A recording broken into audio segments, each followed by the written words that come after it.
Good news, you're here just in time. Here's another Laneway Talks. Welcome, Rob, to another episode of Laneway Talks with Vincent and Rob. Thank you, Nice to be here. Now, I've got a full schedule for today for us, so Excellent. be prepared. I'll be prepared as I can be. All right, well, let's talk about fusion rock, progressive rock and classic rock. What I want to do today is I wanted to get your opinion on what those categories mean. Let's start with fusion rock, and your time starts now. Oh, right. This is a bit of a test. It's a bit early to test. Fusion, well, it's the word fusion, isn't it? And it's a fusion of different styles. So it's jazz and it's classical, and well, it's probably more jazz. Yeah, I'd probably see it that way, yeah. Would say when you look at fusion. Well, tell me, Rob, would you consider Sebastian Hardy fusion rock? I'd have to have a listen. You know, mid-70s, mid-70s. Yeah, I haven't listened to Sebastian Hardy since probably the mid-70s. So. Yeah. Yeah, it is the combination of jazz and blues, isn't it?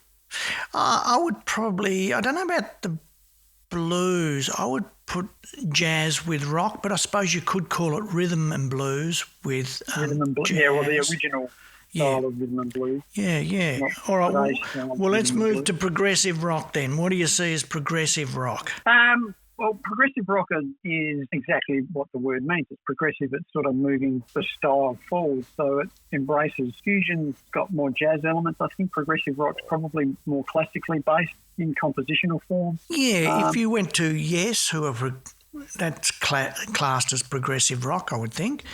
Yeah, it's very composed, whereas fusion would be more improvised.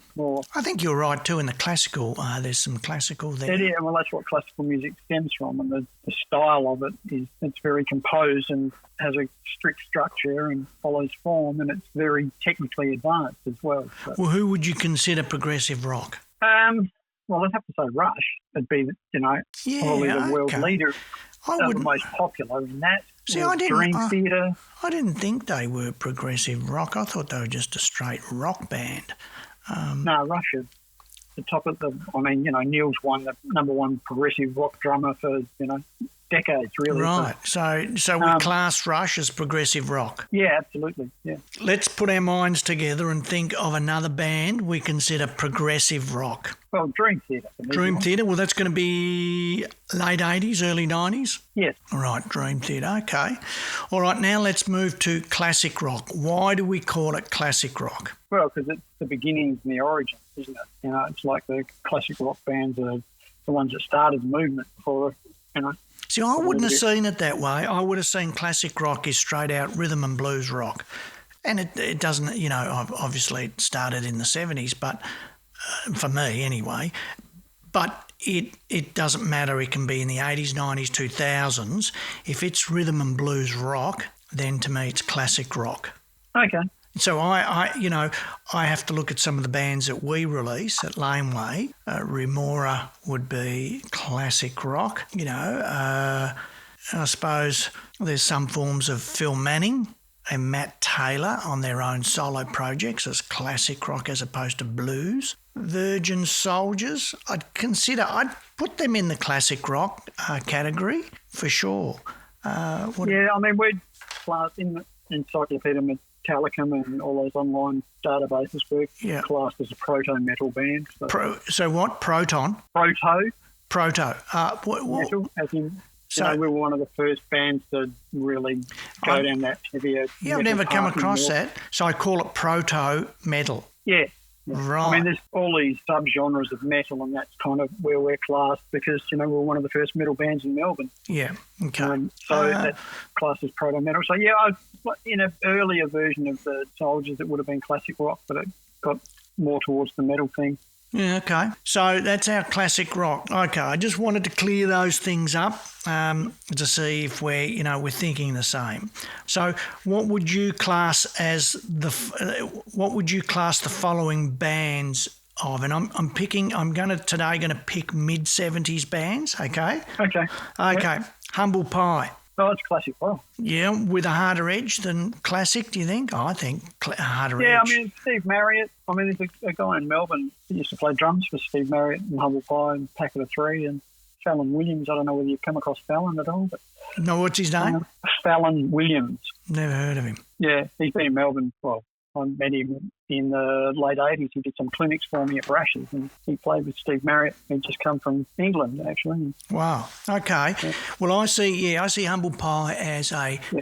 If you go back to Smokin' or, live at the Fillmore, it's incredible how hard rock they were for the time. Yeah, yeah. And, the Marshalls were really at number 11 with a lot of distortion in them. And I can see why Peter Frampton left. It's because I'm going to move to Peter, only because he was there in Humble Pie. I'm moving to Peter Frampton next because he's mid-70s too.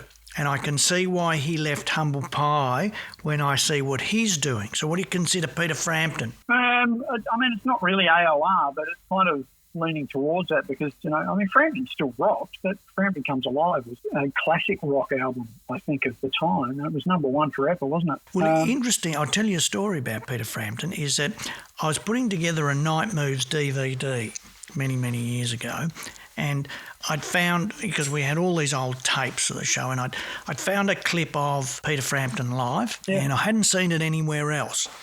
So I wanted to put it on the DVD, and I wrote to Universal, who promptly said no. I'm pretty sure it was Universal who promptly said no. It was all just too hard, I think. They didn't want to go to him or whatever. I thought that was a travesty, so I tracked down Peter Frampton himself and actually got to his manager, who came back and said, Peter said he's never ever seen this clip before. It was Jumping Jack Flash, by the way, the song. Yeah, that's a great version. And he said he has never seen this clip before and he loves it. And we've told Universal to approve it. So we got it. So I went back to Universal and said, Peter Frampton has said it's approved. So can you check with him? Yep. So I would consider him, as you said, AOR, but the initial creation of the term AOR, adult contemporary, because that's where he was. He wasn't a hard rocker, that's for sure. And he, to me, was he wasn't edging towards pop. So he was that soft rock, or what we call soft cock. And I think that's no, you probably can't. But that's what I see him as the beginning and the one that I suppose was able to influence that term. What do you think? He was. I just think of Frank Zappa's parody of him and his album "I'm in You" or "I'm in You" or however you want to. Is that Frank Zappa's album? Is it? No, Frank Zappa has a whole skit that he does with his band around "I'm in You." I remember the Peter Frampton song. Yeah. And it's hilarious. And he kind of, because it got to a point, I think the point that Zappa's making is the way that they sold those artists to young girls, because that was the audience. The audience is still the same. They're probably one of the biggest purchasers or downloader of music these days. Well, it's true, because think about what Peter Frampton used to wear back then. Satin flares and a satin vest. Really. So I think that. I think you're right. All of those bands, I think, had fashion tragedies, I don't think anyone escapes it. Yeah. And, interestingly, that's a bold statement I'll make, is that I considered Steve Marriott just a sensational guitarist. I loved that style. Absolutely. Yeah. I've never considered Peter Frampton a brilliant guitarist. I consider him a lead guitarist. I don't put him in the brilliant lead guitarist. Now, that's a bold statement to make. His lead breaks sound really nice. There's nothing extraordinary about them. They fit the songs perfectly, whereas Steve Marriott's, he's all over the place, and he's just pushing it to the limit.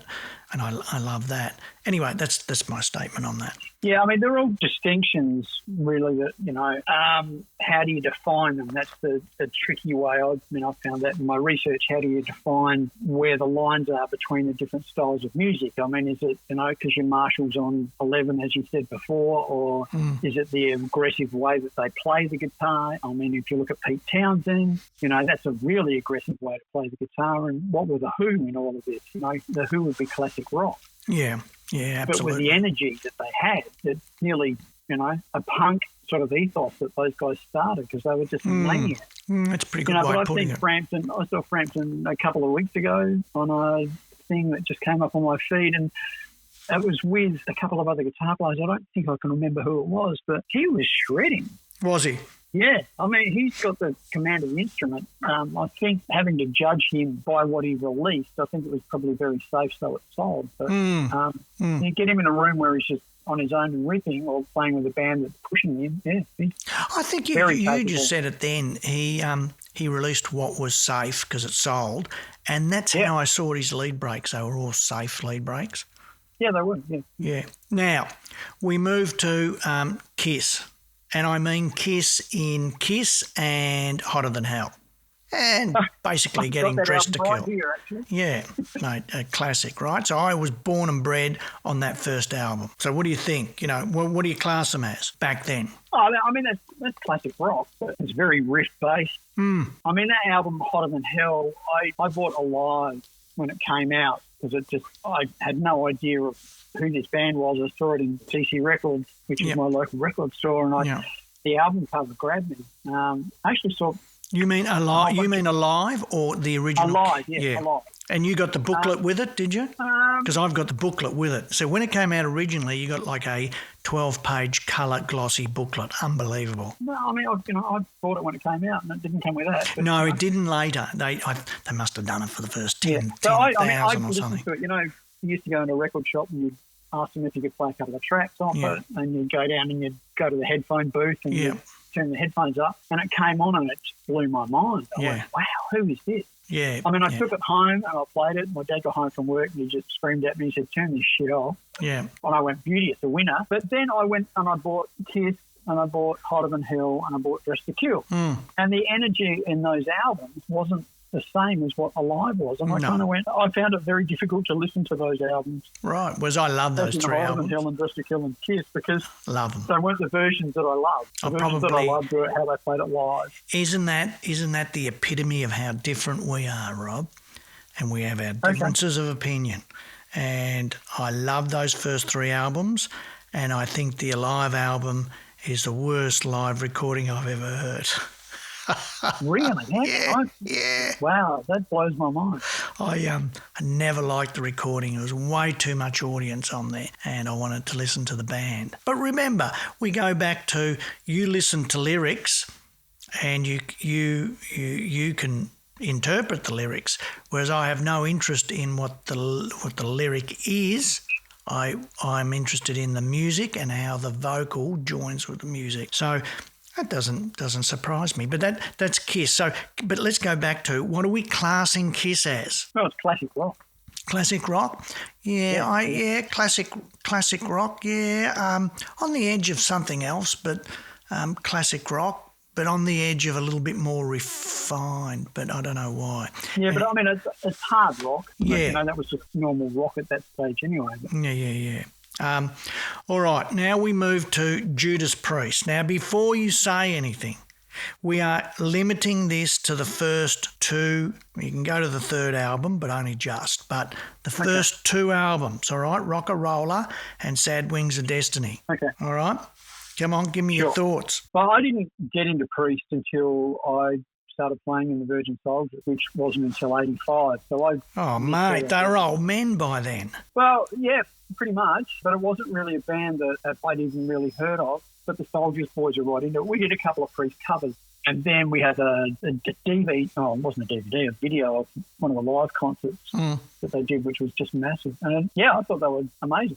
Well, I think if you listen to that, and if you're lucky enough, and I've got them, the first two on vinyl, and Rock-a-Roller was more a raw rock more rock sounding band.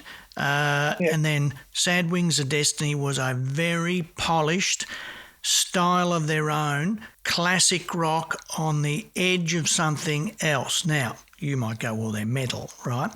But at the time, I didn't think so. I thought it was a lot more polished than metal. Metal was a hard tag back then. I don't even know if it existed in the mid-70s. But that Sad Wings of Destiny blew my mind. His vocal blew my mind, and the guitar work blew the whole thing. I just played that vinyl to death, and I saw it as a whole new beginning. And I was a bit disappointed, quite frankly, later on, with their other 32 albums, which just become just just become noise to me. But the album after that, and I've forgotten the name of it, that was pretty good too. And then I wasn't so happy after that. But those first two records are just... Sad Wings of Destiny? Yeah, Sad Wings of Destiny and Rock-a-Roller, to me, are just unbelievable records. But Sad Wings of Destiny, the Judas Priest were pushing the boundaries of a new form of rock metal. Yeah, it was progressive. I mean, I've got them here in front of me. Yes, yeah, progressive. Good, yeah, good. They've got the genres heavy metal, hard rock, progressive rock, blues rock, and psychedelic rock. So yeah. So anyway, we'll move to another one, which is a lot harder. Okay, Uriah Heep. Yeah, I loved Uriah Heep. I thought they were great. Yeah, you might like them, but I need a tag, mate. You need a tag? Yeah, what are you tagging them as? Are they classic rock or are they progressive? I reckon they're more experimental and prog, really, but it's rock, but it was very keys based as well. Yeah. I have a love-hate relationship with, but I found that too. We used to play the live album to death. The black covered one, I've forgotten it now, but anyway. Uriah Heep Live. Yeah, whatever, if that's what it was called. We used to play it to death. I won't say that we were drugged off our minds, but, I bought very heavy, very humbling things and Wizards. I had that.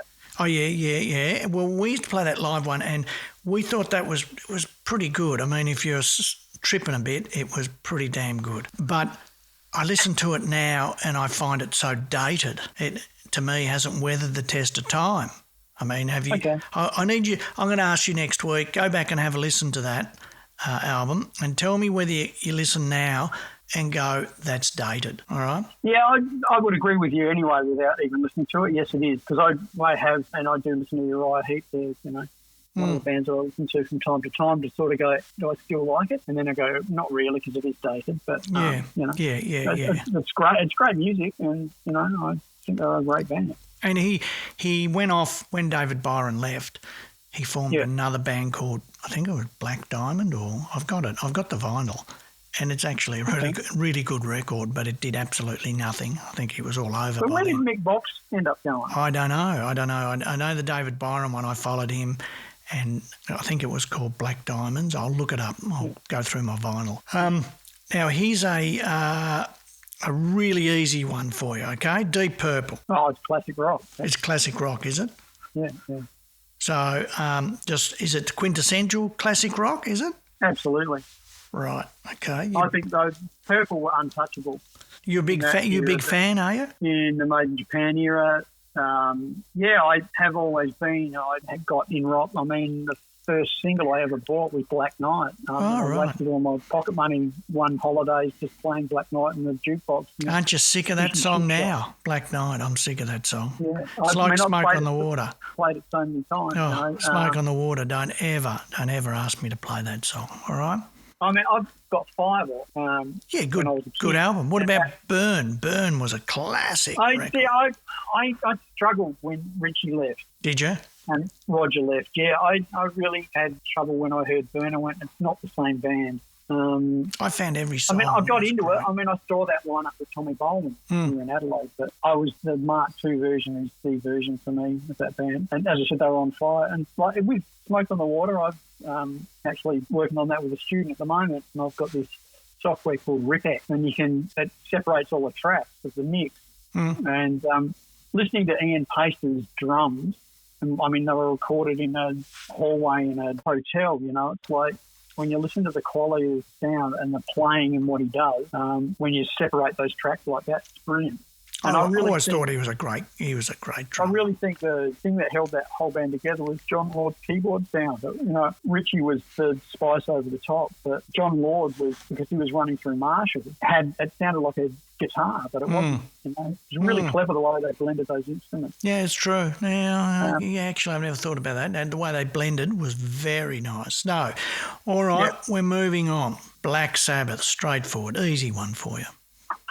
Oh, they were my favourite next to Purple, really. Yeah, what's the tag? Hard rock. I thought it was classic rock, hard rock. The metal thing didn't come into it until later. Metal didn't really come into it until the 80s, really. I mean, were there any metal bands in the 70s? I don't think there was a tag.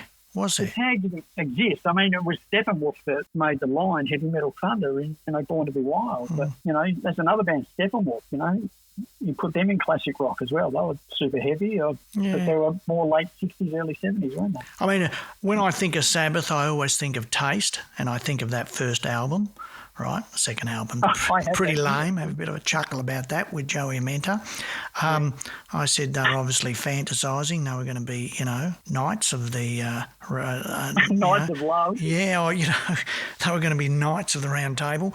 But the first record is, to me, got real semblances of Black Sabbath in it. I mean, it's hard not for any band of a heavier ilk not to have semblance of Sabbath in it, because Naomi's guitar sound was just legendary, and I really think, Geezer and Bill Ward, one of my favourite drummers, Bill Ward had a very, very classical approach and compositional approach to playing. He didn't have a straight kick, snare, hi-hat way of approaching it. He was all over the toms, and he was playing the riffs, and, they had really interesting arrangements. They were just going for it, which was, when you see the live footage, it was difficult for them, I think, to get that point across. When it doesn't record well, but probably being there, I mean, I was outside of Sabbath in the British Music to the World concert here in Adelaide, which was, 74, 75, with Status Quo. And hearing them live was amazing, because they were just so overpowering.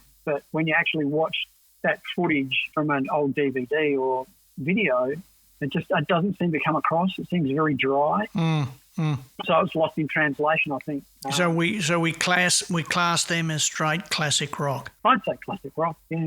Well, it's got to be classic hard rock. Yeah, it was. I mean, it was darker because, they tuned everything down, and, they went with the horror theme, and, the reasons they did that was because they were walking back from their rehearsal studio that they used to rehearse in, and the busiest night was, I don't know what night it was of the week, but the horror night, he said there was a line down the road. He said every other night it was just an average crowd, but the biggest crowds that went to see movies were horror movie crowds, and they went, we should buy into that. So they did that in their music. All right, we're moving on.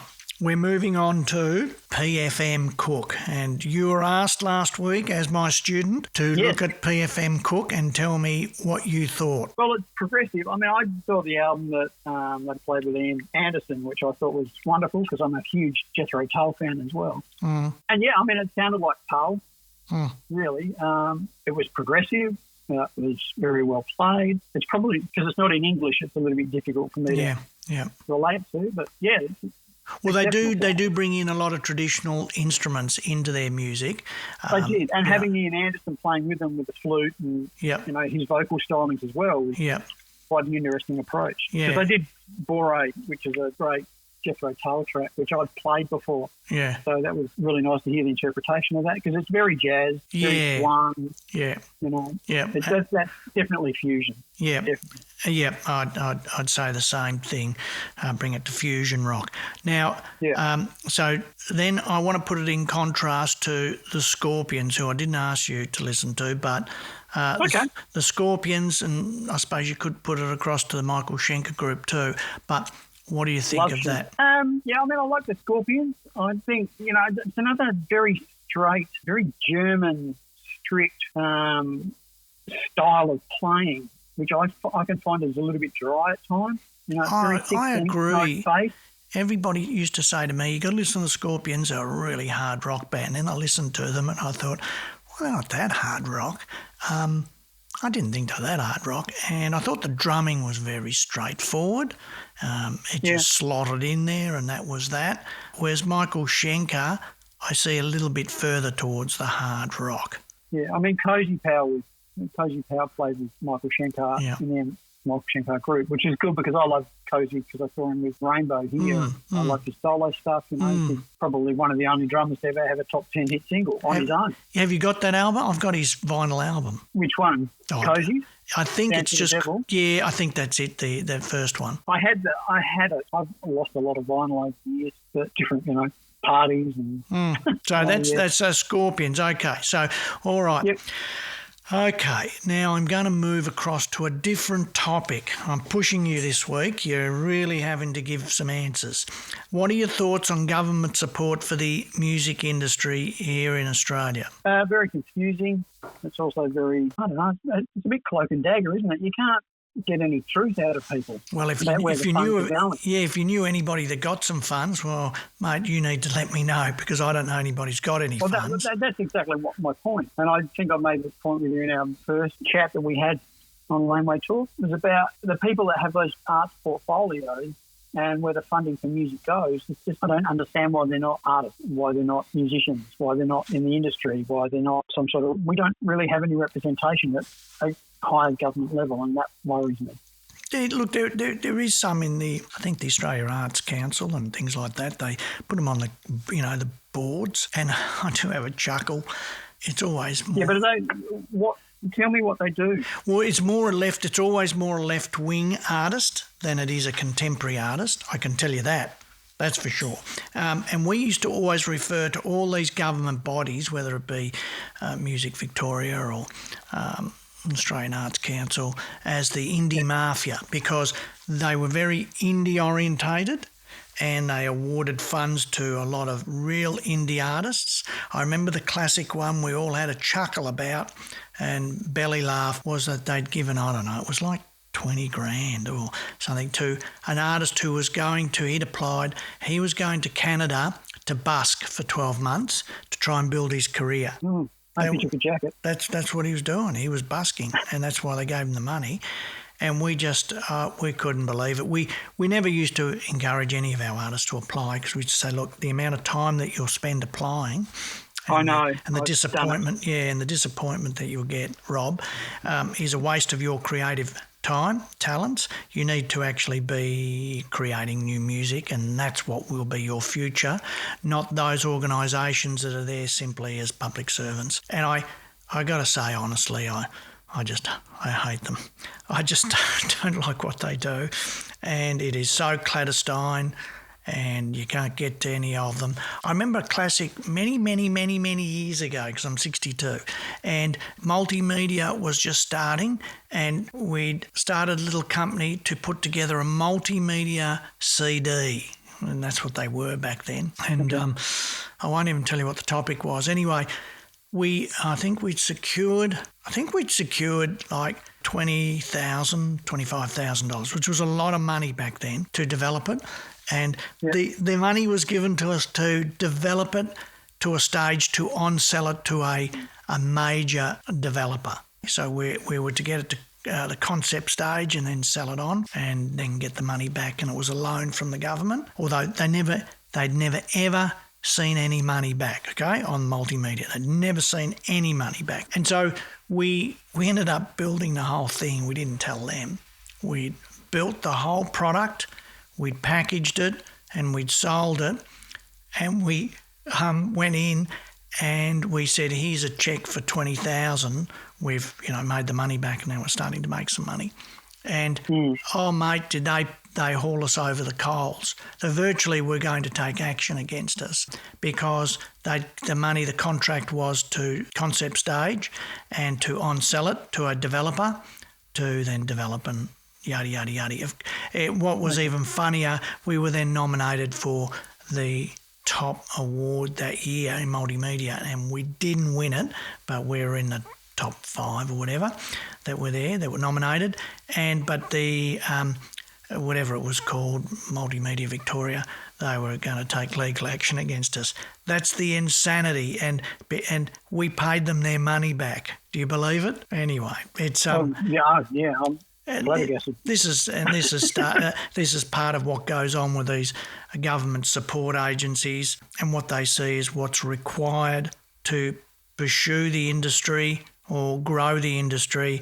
I was only walking back because I live near the MCG, so I was walking around the MCG coming home from the city, and talking to someone, and it came up about all the monies over the last 3 years that had been given to the major promoters here in Victoria, okay? And I don't need to mention who the major promoters are. And the amount, the millions that was given to them to kickstart the music industry. And I said, well, I didn't know that it needed a kickstart. All you needed to do was go back to what they've always done, is they need to pick an artist and they need to tour them. And they've always done it with their own money. Why we needed to give them millions to do it is beyond me, and what those millions could have done on the lower end for lower end venues. And they said that they gave it to lower end venues too. Well, I'll be a monkey's uncle. I need to know which ones they were. Half of them, bloody closed.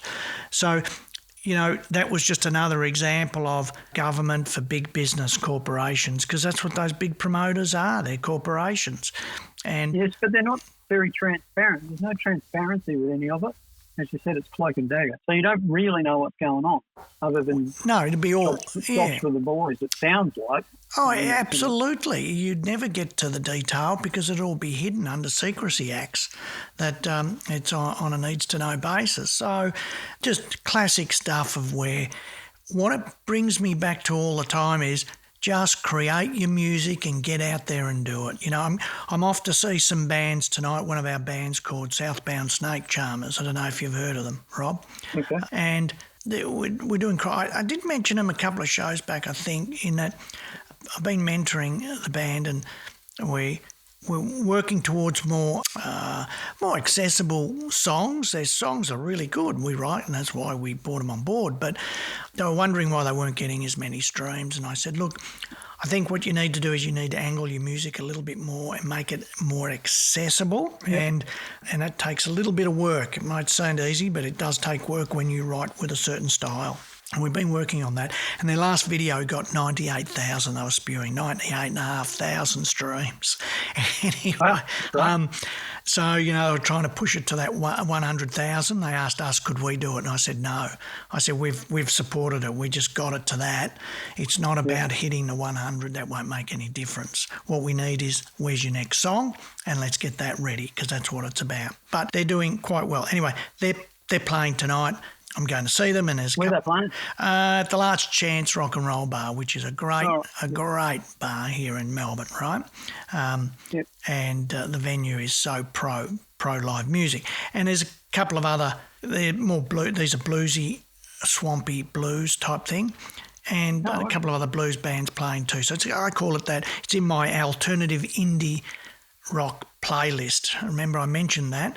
I think I've called it the Deep South alternative blues playlist. And is that on Spotify? That's on Spotify, yeah. Because I looked for it and I couldn't find it. Well, what you do, because I'll tell you right. I looked under Laneway Music and then play. Yeah, there's the Laneway Music Artist playlist, which is a way to keep up with our new releases, and then there's the Deep South Blues with a twist. And it's not put up by Laneway. It's a different tag I've got. Oh, okay. Right? Yeah, because we feel that if we put Laneway there, as we have with our other playlists, people then see it as we're just promoting ourselves. Whereas I'm trying to promote a different style of music here. Yeah, I've got a couple of my bands in there, but I'm trying to promote a different list, and I don't want it to be associated with Laneway because then people tag it as a certain thing. So Deep South Blues with a twist. I was listening to it yesterday. Blew me away, some of the songs. I love it. I can't wait to add more stuff to it. And it's hard because I've kind of picked them all out now, and there's about 2 hours listening. And, it's easy to get them initially, and then you go, wow, I've got to try and find more stuff like that. That gets harder. But I'm going to find them and keep plugging. So, I'm going to see it live tonight, and, my point with that when I started was that that's what you got to be doing. Get your gigs, and they've got a gig in 2 weeks' time, and they're starting to get more and more gigs. I said, just get the gigs and get out there and play, but don't get the gigs where you don't suit the other bands. You're wasting your time. And this is one of those classic ones where they're all blues and whatever.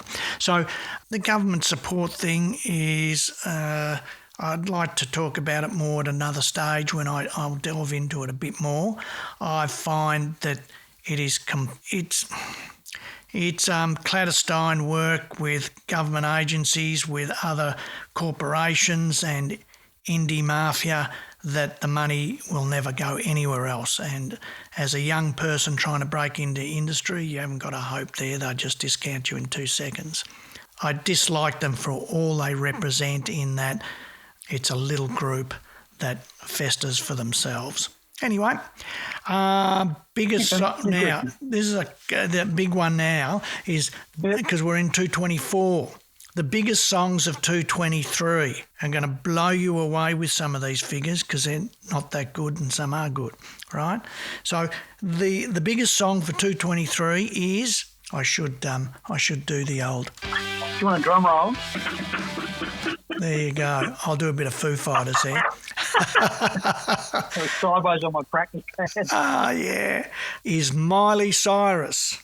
Everybody? Of course it is. Miley Cyrus, who, may I say, is looking sensational as she gets older and more mature, yeah.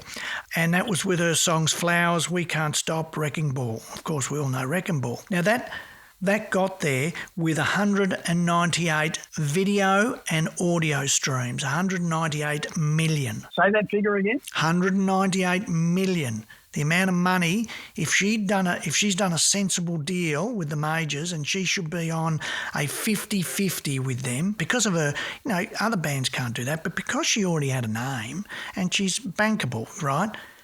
As her manager, you would never do anything under a 50-50 deal with the majors. And I would even say to them, nothing's recoupable either. Anyway, 198 million, that's a lot of money. That's a lot of money. Now, if we said a million is worth about 15,000, right? Okay.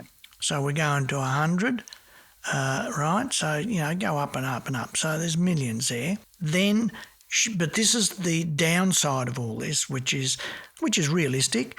Flowers was the most downloaded song in 223, her song, and that had 91,000 downloads. I mean, absolutely no downloads. Now, we get a lot of downloads, I think, because of our age bracket of our artists, so we still get them. I don't know why people download anymore. It's a difficult one. I do think I do know. Some punters do it because I think it's a donation to the artist, as opposed to, because, you download it. It's a little bit difficult to know where you're going to have you downloading it to your phone or your computer, and what are you doing and how do you play it. Okay. But 91,000 downloads, that's not a lot, correct? Don't you agree? Yeah, I mean, they're all staggering figures to me, but it's not really something I'd listen to. No, 91,000. We used to sell 500,000 copies of Jimmy Barnes's album. We'd do 500,000 copies. And that's at a much bigger. This is of one song, so you pay 99 cents for it. 91,000. It's just absolutely nothing. And then we come to number 2. So there's Miley Cyrus. Obviously, very little. Can I just ask you a quick question? Yeah. What's the source of your information? Billboard. Doesn't get any better. All right, so Billboard is your... Okay, yeah. Coming from Billboard. Yep. Cool. And obviously you know nothing about Miley Cyrus, because none of those you went, I know. Surely Wrecking Ball. Come on. I know, yeah, I do. I've heard it. All right, we go to number 2, Dave and Central Seas. Sensation. Right? So you don't know them, do you? Not at all. They're English rappers. That's why I don't. And, English rappers with a pop twist to it. Okay. So they were number 2. So you've never heard of them, so you're not in the know there. And we go to number 3. We're not going to go further than number 3. We go to number 3, and that was around 170 million streams. So then we go to number 3, Ray and 070 Sharky's Escapism. again, we're at we're in rap territory, rap pop. And 070 is a producer who's, doing some rapping here. So is this Billboard chart? So you're talking global? Global. Yep. And so they're in at number 3 at about 150 million, if I'm not mistaken. So who was that, the number 3? That was Ray, Raye, and with 070 Sharky's Escapism. Sure. Yeah, you're right on it there, mate. You're into contemporary music, aren't you? That music does nothing for me, so I choose not to listen to it. And fair enough. I mean, I think there is simple as that. It'll be interesting to see in the next 12 months because there has been this talk about there's a comeback for rock, whether rock has a bit of a comeback, on the scene. So what's your point on all these biggest selling bands from? Well, my point is a bit of information, and I'm pushing it up against to you to see if you've heard of these people and what you think of those figures. And that's the point, is to, I suppose, shake you around a bit and go, mate, this is what's happening now. Don't box yourself into classic rock and go, that's what I know, I love. Well, I don't. And that's all I know, because there is other forms of music. There's a whole other bunch of music out there that I prefer to listen to. And so, I think that's... waste my time listening to music that I don't like listening to. Well, you don't want to use that word, waste your time, because they're musicians like anybody else. Now, you may say they're not because the producer makes the music and not the artist. Some of them, do they actually sit down on a piano or a guitar? No, that's not my argument. My argument goes a lot deeper than that, but, we haven't got time to sort of explore that at the moment. All right. So that's my point with that, is just bringing up some stats and going, this is what's happening out there now, and I think we need to explore everything. Now, I want to bring up a couple of bands that I want you to, well, firstly, see if you know them, and if you don't, to explore them over the week and come back to me and tell me what you think of them. Because I got my homework. Yeah, I am blown away by these bands. I better look up one. I'll just look up one now and tell you whether. So these are my 2 favourite bands at the moment: is Dirty Honey and Goodbye June. Dirty Honey. Yeah, Dirty Honey. They've got a bit of an AC/DC feel to them. A little bit. Their latest album, which just came out, has changed that a little bit. And they came to, they're American, they came to Byron Bay to record. Isn't that funny? I just laugh. They come to Byron Bay to get some vibes, there's still, there's obviously big money involved here. And why would you need to come to Byron Bay to get a vibe to record? Don't know. It's very much, we were doing this in the 80s at Mushroom. We'd send bands overseas and they'd have to go to America or London to record because they get the vibe and, and they'd come up with better songs, and they all over there know it better than us. It's just, I don't attest to any of that. Anyway, this band came here. But I'm a real big fan. Their latest album is more polished than their earlier stuff. I like their earlier stuff because it is more AC/DC orientated. Then you have Goodbye June, who are more polished, straight up hard rock band and more polished. Goodbye June as in the month of? Yep, exactly. All right. And if you, have a listen to them, I think you'll be, really blown away. And they just blow me away. Just fantastic band, fantastic. And what I want to bring up is try and explore these new bands as we go along and get people to see what they think. I mean, they don't. Actually, I'm trying to see here how many streams. Okay, so Goodbye June, their biggest song has had 31 million streams. So that's a lot. Sure. If I go to Dirty Honey, let me bring up Dirty Honey and just see what their biggest track has got. Now, when I listened to them, say 3 years ago, they were nowhere near that, all right? But they're really getting there. Now, Dirty Honey... Well, Dirty Honey, their biggest track is 20 million. And these bands are not heard of here. What's the name of their biggest track? Their biggest track's 20 million. Yeah, but what's the name of the song? When I'm Gone. That's Dirty Honey. Oh, when I'm going, yeah, from 2019. Yeah, it's one of the older ones. And they're an American rock band from LA. Okay. So I want to try and explore some of these bands where people haven't heard of them. I would prefer, particularly they came up mentally I brought them up in my mind and straight away, but I'd like to pick more lower end acts that have got, say, 10,000 streams or 20,000 streams, but I think sound fantastic, and try and explore some of them and see what we think of them, okay? Yep. I think that, we'll blow ourselves away with what's out there around the world, whether it be America or Holland or the Netherlands or wherever, Bulgaria, and go, wow, what a band.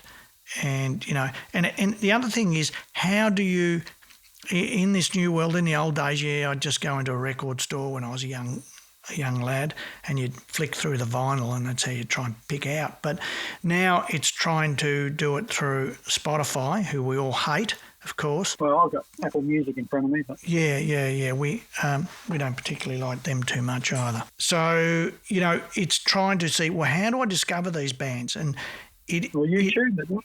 Yeah, it's not as easy as you think. I've found on Spotify, which because I know nothing about Apple Play, do they have playlists on there? Yep. Yeah. So I find the best way on Spotify to find alternative rock bands and whatever, or alternative anything, is to look at alternative playlists and find it that way. When they show you, well, this is what other people who are listening to this are listening to, it never matches that well. It usually just picks out big bands, or it doesn't really give you a good indication. Whereas I find some really good alternative playlists, and then I go through each act in there and I delve into the act too. So I don't listen to that one song. I then go into the artist and try and listen to one or two of the albums, if there is a couple of albums, and then make my mind up then, so that I get a better picture, not one song. All right? Yeah, I mean, just quickly in Apple Music, there's, Rock Essentials, Rock Hits, blah, blah, blah, blah, blah. They come up, Dirty Honey, when I search Dirty Honey in Apple Music, they come up quite a bit. It's got all the videos. Well, I think if you like AC/DC, you'll like Dirty Honey. So, okay. So that's one to have, two to have a listen to for next week. And then also, if you can, if you're searching out some bands that we've never heard of, I mean, I still want to bring up some acts, and I'm going to go through my vinyl, and I'm going to bring up. I know one I'm going to talk to you about next week is a band who are on Swan Song called Detective. Do you remember Detective? I love it. I have that first album. Yeah. Well, there's two. I've got two albums of theirs, right? And I think there only ever was two albums. Maybe there was three. Yeah. But Detective, obviously, they had high hopes for them, signing them to Swan Song, and they never went anywhere. Then one that kind of happened around that time too, which a lot of us used to really like, was a band called TKO. I don't know if you ever remember them. Yeah, I do. Yeah, TKO. So I'm going to do a little bit of research on those bands and bring them up next week too, and just go through a bit of that, because these were bands that should have been huge and they didn't get there, and they were supported by some pretty big labels. Yep. And I think what was happening then with that is happening now. They were the independent label, Swan Song, because they were Led Zeppelin's label, and Led Zeppelin did it for a reason, to promote themselves. Yeah, that was Armoured though, wasn't it? Yeah, well, Armoured Urchin. Yeah, but they owned it, and all they would have been doing is delivering records. So they might have been funded from Virgin. Now, we used to do this at Mushroom too, with quite a lot of bands. Say Hunters and Collectors, for example. Hunters and Collectors were never signed to Mushroom. We had a deal with Hunters where we would fund them to go off and record, but they would deliver us the record. We were not involved. Wasn't that a white label or something? That was the white label, yeah. But that didn't apply to everybody on the white label, but that applied to them. They would deliver the record, so we had no say in the end product. Okay, now that's what the label that Mushroom offered to us before Michael intervened. Yeah, gotcha. White label, yeah? That's what they wanted us on, yeah. Yeah, so, here at Swan Song, with Swan Song, it would have been exactly the same. They would have been being funded by Virgin, but they would have been delivering. All they were doing was funding the financial side, but Swan Song were making all the decisions and delivering back. Right? All that Virgin would have had is first option to buy the label outright if they wanted to sell it. Okay. So, so we do get a lot of independence, and if you listen to Detective, you probably do get a sense that there was no smash hits on there. Well, I think Recognition wasn't it? Yeah. I don't know if it was radio friendly, my friend, but That's a great song. I don't know if it was radio friendly at the time, mate. What was radio doing at that time was as commercial as it gets. I don't know that Detective were a commercial band. Yeah, they were, because it was very hard to find. Yeah, no, it was. There was no doubt about it. Those albums were very hard to find as well. Yeah. I mean, I'm going to bring up a band later on. It's going to be difficult because they're called Hackensack and they're out of the States and they're a southern Lynyrd Skynyrd kind of band, and it has never come out online. And, oh, man, do I love that record. We played that record to death. And there's going to be some stuff like that I want to bring out. You know, there's a few artists. I mean, I think you might be surprised to know that Sad Wings of Destiny by Judas Priest was never online for many, many years. I don't even know. Is it online now? Let me have a look. Let me see. Sad Wings of Destiny. Yep, it's up now. It was never up for many, many years, and because I used to play the vinyl instead because I couldn't listen to it online. And there's a couple of other bands like that their albums are just not up there, and you know they're in disputes, and oh man. But you know, and Hackensack will be one of those. I'm going to have to, but you know, and we miss out on that, and it infuriates me because from the artist perspective and the label perspective, because they get into that, you know, furor and no, it's never coming out. You know, in this day and age, just get the thing out. Anyway, we'll talk about that. That's a whole different area too, you know, disputes and whatever. And I might go into a few of the disputes, things that are happening. Again, disputes with PPCA and all those people it's all controlled by the majors. We haven't got a hope, and don't ever think it's independent, you know, and it's not. Anyway, I've got to be very careful what I say in that area.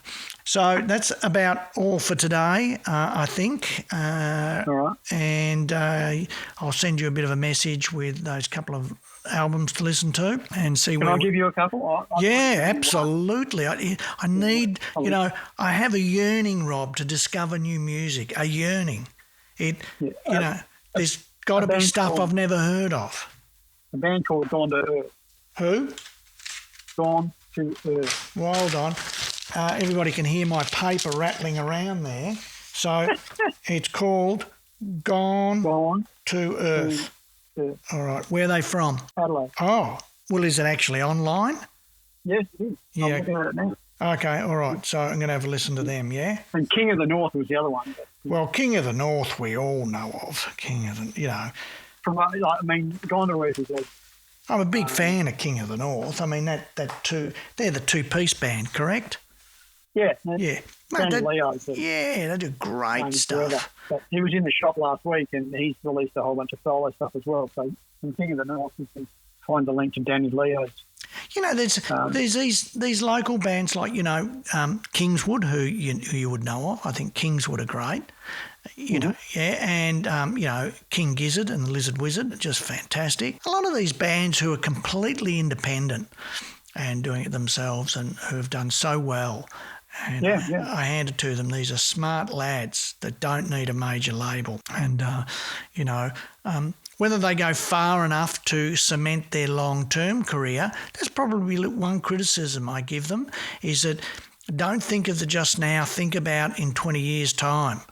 Will you make enough money to live? And that's where you need to push the boundaries now to make sure that you either are there in 20 years' time or you've made enough money to retire on, because, you know, the music business is just brutal after people don't want to listen to you anymore, or you've lost your creative talents in that you've burnt yourself out and therefore you can't deliver any really new, inspiring music because you burnt yourself out. So, more topics to talk about with artists that have burnt themselves out, Rob. And Adelaide has a rich playground of artists from the 70s and 80s who we could look at who nobody's heard of anymore. And it has a rich playground. It's got to be... Oh, look, I hate talking about Sydney because there's nowhere to play in Sydney, really. And, they used to make out it was the music capital of Australia. Well, that's Melbourne. And then to me it was Adelaide and then it was Sydney. If you think of some of the great bands that have come out of Adelaide, unbelievable, So... I mean, another one, a friend of... I'm talking about Adelaide drummers that I associate with this. Karen Lee Andrews is another great artist. But what's the artist's name? Karen Lee Andrews. Karen. Karen. Karen? Lee, L-E-E. Karen Lee. So it's a female? Yeah, Andrews. And what style of music? Band. It's blues. Blues. Karen, I'm just going to write that down. Karen, and I'm going to have a look at that also, okay? Yep. And see what I think, and I'll give you a critique next week. Yeah. All right. That's about it, Rob. You can go off and do your uni work, and teaching today. I'll go off and do more release work. I would like to say to everybody, we have a new band who we are going to champion now. Umwa is in the band, so I can champion it. And it's called Bullet Tram. Get that right, Bullet Tram. Oh. And the first song is called Bought the Lie. So it's got myself in there. It's got Kent Steedman from the Celibate Rifles, and it's got Simon Chainsaw from the Vanilla Chainsaws and Simon Chainsaws. So it'll be out towards the end of January. We just completed cover art and whatever, and we've just got to get a video ready. So that's coming out. All right. So that's a new one. I'll be working on that today. Excellent work. And I'm waiting on your stuff, mate. All right. Well, Don't worry. With new technology here, I've got the Yamaha EAD10, which is triggering and MIDI, which is what I was talking about yesterday. So what are you getting ready to get some stuff together? Are you? No, I'm always recording stuff. Yeah, but that's right. What use is that if the audience can't hear it? Well, we want to hear it. Okay. When? When, Rob? I don't know when it's done. Oh, God. All right, I'll hassle you next week, all right? And as we always say, there's the laugh to say, yeah, I bet you I won't hear anything next week because you won't let me. All right. I will. I've got a list of things that I'm working through. All right. Okay. All right. All the best, and we'll talk to you next week, Rob. Same to you, Vince. Thanks, mate. See you, mate. Bye. And there it is, another Laneway Talks.